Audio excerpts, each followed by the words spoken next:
how to round cells to either the highest number or lowest number based on which one is closest to based on the decimals. So we'll go again with our example for 12.34, and we'll also do another one, 12.53, okay? And so what we're going to do is we're going to do the function as we did with the round up and round down. I'm going to hit equals.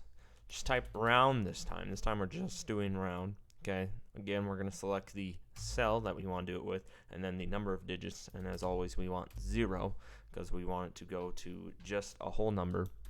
Finish out with the parentheses, and we get 12. So since it was closer to 12, it went down to 12. So for this one, it should go to 13. We type the exact same thing again, round for the function.